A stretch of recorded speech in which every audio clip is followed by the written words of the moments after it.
ఆ ఊరికి పడమటి దిక్కున ఉన్న పాడుపడిన బావిలో ఒక ఆకలి దయ్యం నివసిస్తూ ఉంటుంది.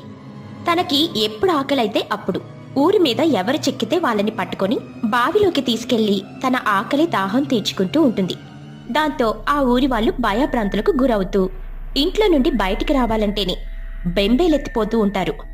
ఒక రోజున ఆ ఊరి పెద్దాయన ధైర్యం చేసి ఆ ఆకలి దయ్యం దగ్గరికి వస్తాడు.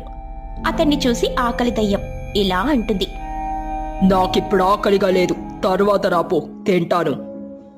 ఆకలి దయ్యమా, నేను నీతో మాట్లాడడానికని వచ్చాను. ఓహో, చివరి కోరికుందని చెప్పడానికొచ్చావా? లేదు దయ్యమా, నాకు ఎలాంటి కోరికలు లేవు. నీకు ఆకలైనప్పుడు ఊరి మీద పడి దొరికిన వాళ్లను పట్టుకొచ్చి తినడమేం బాగలేదు. అందుకే ఊరంతా కలిసి ఒక నిర్ణయానికొచ్చాం. ఏమిటా నిర్ణయం?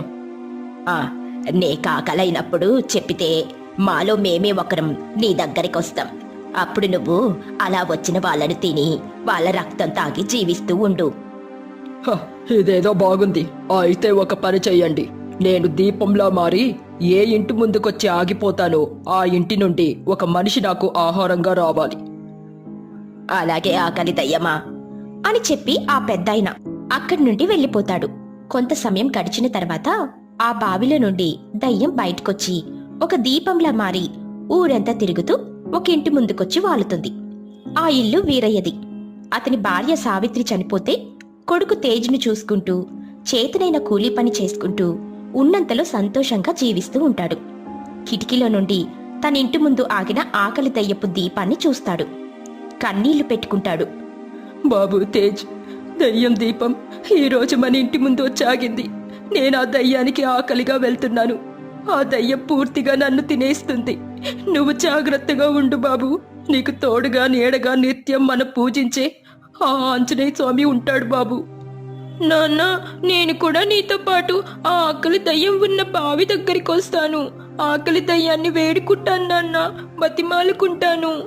ప్రయోజనం ఉండదు బాబు, నువ్వు ఇంటి దగ్గరే ఉండు అని వీరయ్య తన కొడుకు తేజ్ను బతిమలాడుతూ ఉంటాడు. ఎంత బ్రతిమలాడినా తేజ్ తన తండ్రిని దయ్యం దగ్గరికి పంపడానికి ఒప్పుకోడు. ఏడుస్తూ ఉంటాడు. అతనింటి ముందున్న దీపం దయ్యంలా మారిపోతుంది. కోపంగా గట్టిగా, ఏరా, నేనిక్కడికొచ్చి ఎంతసేపు అయింది? ఇప్పటి వరకు నాతో రావడానికి సిద్ధపడే మనిషి ఎవ్వరూ రాలేదు అని అనగానే వీరయ్య కొడుకుని ఇంట్లో పెట్టి బయట తాళం వేసుకుని దయ్యం దగ్గరికి వస్తాడు. దయ్యం వీరయ్యని చూసి, ఏరా, వెళ్దామా? వెళ్దాం ఆకలి దయ్యమా అని అనగానే ఇంట్లో ఉన్న తేజ్ కిటికీ దగ్గర నిలబడి బయటకు చూస్తూ ఉంటాడు. దయ్యం ముందు నడుస్తూ ఉంటుంది. తన తండ్రి వీరయ్య దయ్యం వెనకాల నడుస్తూ ఉంటాడు. తేజ్ కన్నీళ్లు పెట్టుకుంటూ బాధపడుతూ, నాన్న, నువ్వు కావాలి నాన్న, నువ్వు లేకుండా నేను ఉండలేను అని ఏడుస్తూ ఉంటాడు. దయ్యం వీరయ్యను తీసుకుని బావిలోకి వెళ్తుంది.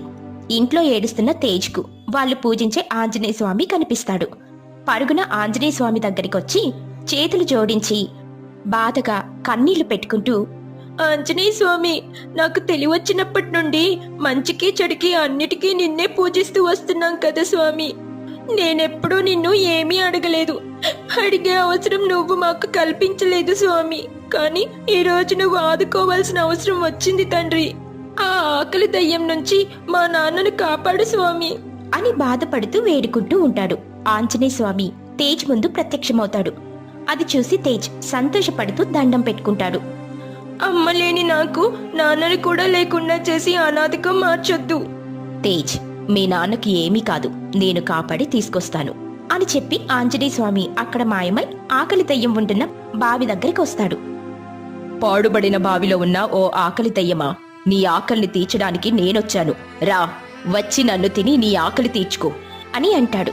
ఆ మాటలు విని బావిలో ఉన్న ఆకలి దయ్యం వీరయ్యను తినడం ఆపేసి బావిలో నుండి బయటకొస్తుంది. గద పట్టుకుని ఉన్న ఆంజనేయ స్వామి కనిపిస్తాడు. అంతే, దయ్యం అక్కడి నుండి పరిగెత్తుతూ ఉంటుంది. అది చూసి ఆంజనేయ స్వామి తన గదను వదిలిపెడతాడు.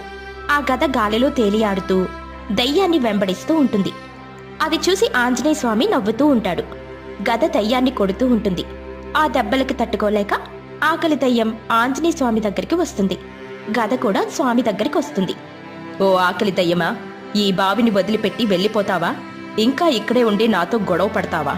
నన్నేమీ చెయ్యొద్దు స్వామి, నేనే ఇక్కడి నుండి వెళ్ళిపోతాను. అయితే వీరయ్య ఎక్కడున్నాడు అని అడగ్గానే దయ్యం బావిలోకి వెళ్లి వీరయ్యని తీసుకుని బయటకొస్తుంది. వీరయ్య అక్కడున్న ఆంజనేయ స్వామిని చూసి సంతోషపడుతూ దండం పెట్టుకుంటాడు. నా కోసం వచ్చావా స్వామి? నా భక్తులు ఆపదలో ఉన్నప్పుడు నేను రాకుండా ఎలా ఉంటాను? పద, ఇంటికి వెళ్దాం. అక్కడ నీ కొడుకు నీకోసం ఎదురు చూస్తూ ఉంటాడు అని చెప్పి తన గదతో ఆకలి దయ్యాన్ని కొడతాడు. అంతే, దయ్యం ముక్కలై కాలిపోతుంది. తండ్రి వీరయ్య, కొడుకు తేజ్ కలుసుకుంటారు. ఇద్దరూ ఆంజనేయ స్వామికి మనసారా దండం పెట్టుకుంటారు. అనగనగా ఒక ఊరిలో చంద్రకళ అనే ఒక ఆవిడుండేది. ఆమె భర్త పేరేమో సూర్య. సూర్య రిక్షా తొక్కుతూ కుటుంబాన్ని పోషిస్తూ ఉండేవాడు. వారికి 3 ఆడపిల్లలుండేవారు. వారి పేర్లేమో రాధ, రమ్య, రాజీ. చంద్రకళ ఆంజనేయుని భక్తురాలు. ఎలాంటి కష్టం వచ్చినా ఆంజనేయుణ్ణి వేడుకుంటూ ఉండేది. ఏమండి, ఏంటండి ఏదోలా ఉన్నారు? ఇంట్లో 3 ఆడపిల్లలుంటే ఎలా ఉండాలి? ఆడపిల్లలా? పిల్లలేం చేశారండి పాపం? నాకస్సలు ఆడపిల్లలంటేనే ఇష్టం లేదు. మగపిల్లలుంటే ఎంత బాగుండేది. అసలు ఆడపిల్లలు దేనికి పనికొస్తారు?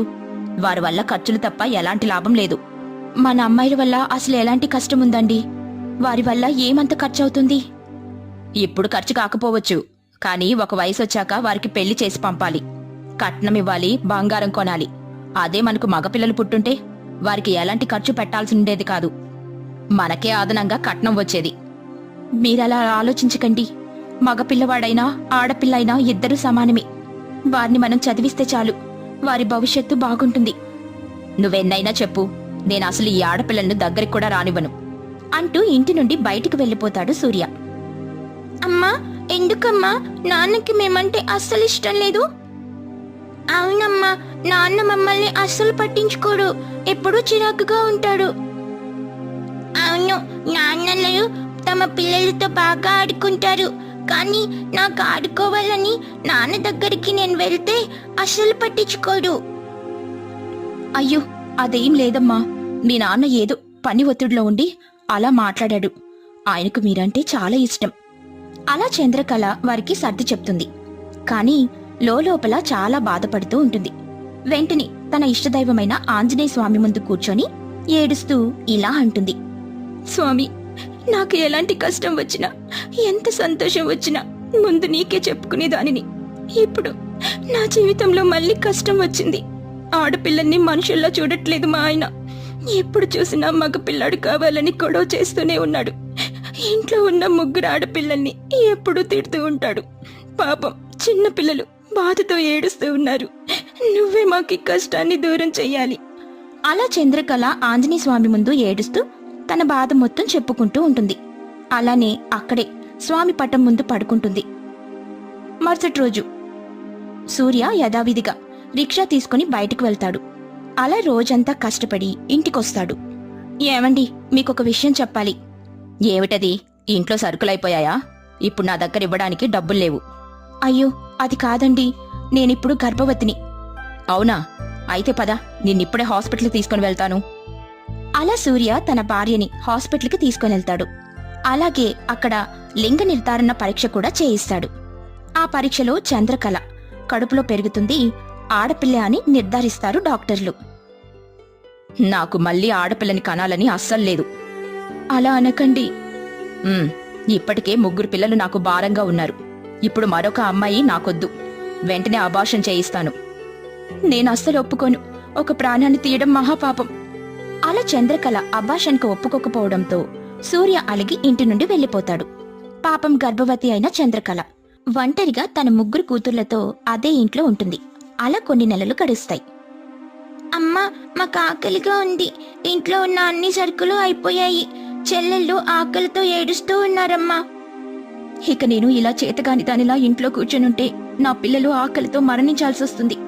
ఇక నేను నా కుటుంబం కోసం ఏదో ఒకటి చేయక తప్పదు. అలా చంద్రకళ తన పిల్లల ఆకలి తీర్చడం కోసం తన భర్త రిక్షాని తొక్కడం మొదలు పెడుతుంది. పాపం నెలలు నిండిన చంద్రకళని ఆ స్థితిలో చూసి ఆంజనేయ స్వామికి బాగా బాధ కలుగుతుంది. ఆంజనేయ స్వామి ఒక వృద్ధుని రూపంలో, అమ్మా, నేను ఆ కొండపై ఉన్న గుడికెళ్ళాలి. నన్ను కాస్త అక్కడికి తీసుకుని వెళ్ళమ్మా. అలాగేనండి. అలా కొంతసేపటి తర్వాత ఏంటి నా రిక్షా బరువెక్కుతూ ఉంది, ఎక్కిందొక ముసలాయనేకా? అలా రిక్షా బరువెక్కుతూ ఉంటుంది. పాపం గర్భవతి అయిన చంద్రకళ కష్టపడి బరువెక్కిన రిక్షాని తొక్కుతూ ఉంటుంది. అప్పుడు ఆంజనేయ స్వామి చంద్రకళకి నిజరూప దర్శనం ఇస్తాడు. చంద్రకళ, స్వామి మీరా? క్షమించండి స్వామి, మిమ్మల్ని అస్సలు గుర్తుపట్టలేదు. చంద్రకళ, నీ పట్టుదల అమోఘం. కష్టాల్లో కూడా నువ్వు ప్రదర్శించిన ధైర్యం నాకు నచ్చింది. నీ పిల్లల కోసం నువ్వు నీ భర్తని సైతం ఎదిరించి నిలబడ్డావు. ఇకపై నీ కష్టాలు తీరినట్లే.